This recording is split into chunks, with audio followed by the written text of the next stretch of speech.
For more on this story, Scott Lucas is with us, professor of international politics and specialist in the U.S. from the University College Dublin.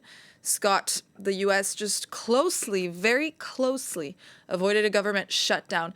As we just saw, the Republicans, this is proof that the Republicans are willing to defy the newly elected President Donald Trump. Can this defiance be considered a shock move by Trump's own political party against him?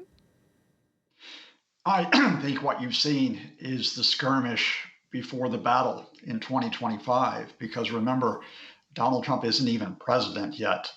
And it's not just Donald Trump. Arguably, Donald Trump is now alongside America's most important politician, Elon Musk. These two men, remember, sabotaged the agreement that was ready to be passed on Wednesday, which had been agreed between Republicans and Democrats to extend the government funding into March, and also with other measures, such as $180 million for a research center into cancer in children. They tried on Thursday to put forth their alternative measure, one which would have increased the U.S. debt limit. Donald Trump wants that to have unchecked power for spending next year. Now, as you mentioned, enough Republicans, 38 of them, rebelled to make sure that didn't go through before we got the compromise on Friday. What I'm sort of saying to you here is this is only a measure that extends U.S. government funding for 3 months. So I fully expect Trump and Elon Musk and their allies to threaten to shut down the government in March to try to increase or lift the U.S. debt limit, and also to try to get some of their other favored projects through. And Scott, Republicans won the overall majority, the House as well as in the Senate in November's elections.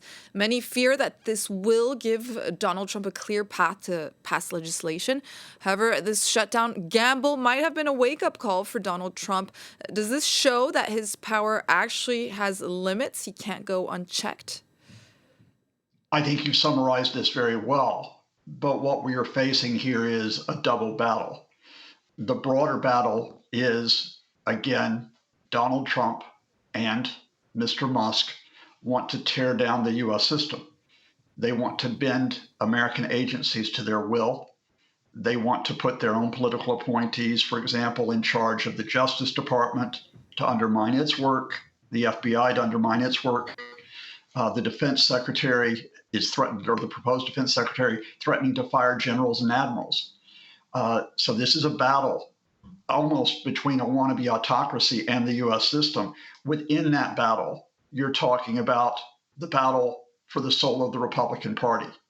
Has Donald Trump effectively coerced or co-opted enough Republican legislators that despite this setback, he can run unchecked next year? Or will you see Republicans, especially in the Senate, draw lines against that unchecked executive power and say, no, we still do have checks and balances in the US system?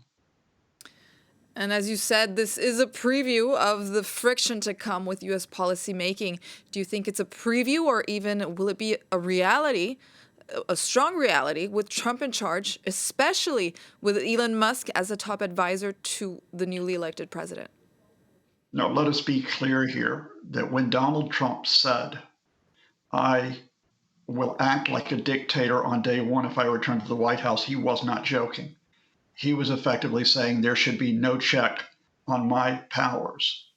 When Elon Musk now uses X to assail not just individual US agencies, but the entire US system, and indeed, referring to your previous item, when Elon Musk uses X to try to undermine systems in other countries such as Germany, supporting the hard right, they are telling you what they are going to try to do.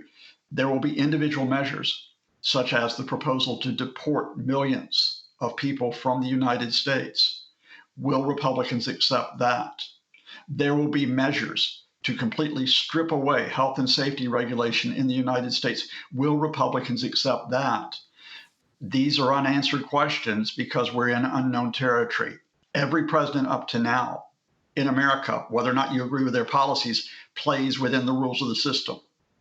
Donald Trump and Elon Musk They do not.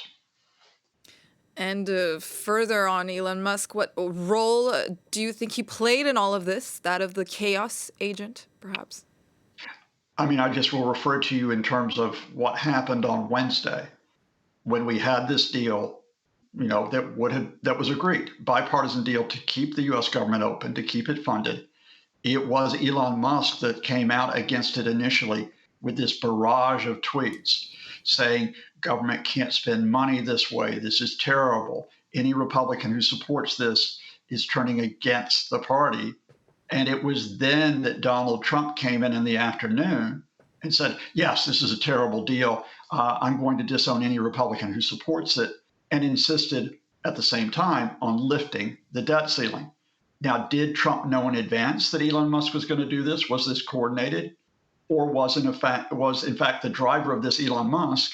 And Donald Trump said, oh, perhaps I should follow the man who happens to own Tesla and SpaceX. That was our specialist in the U.S. and international politics from the University College Dublin. Thank you, Scott Lucas. Thank you.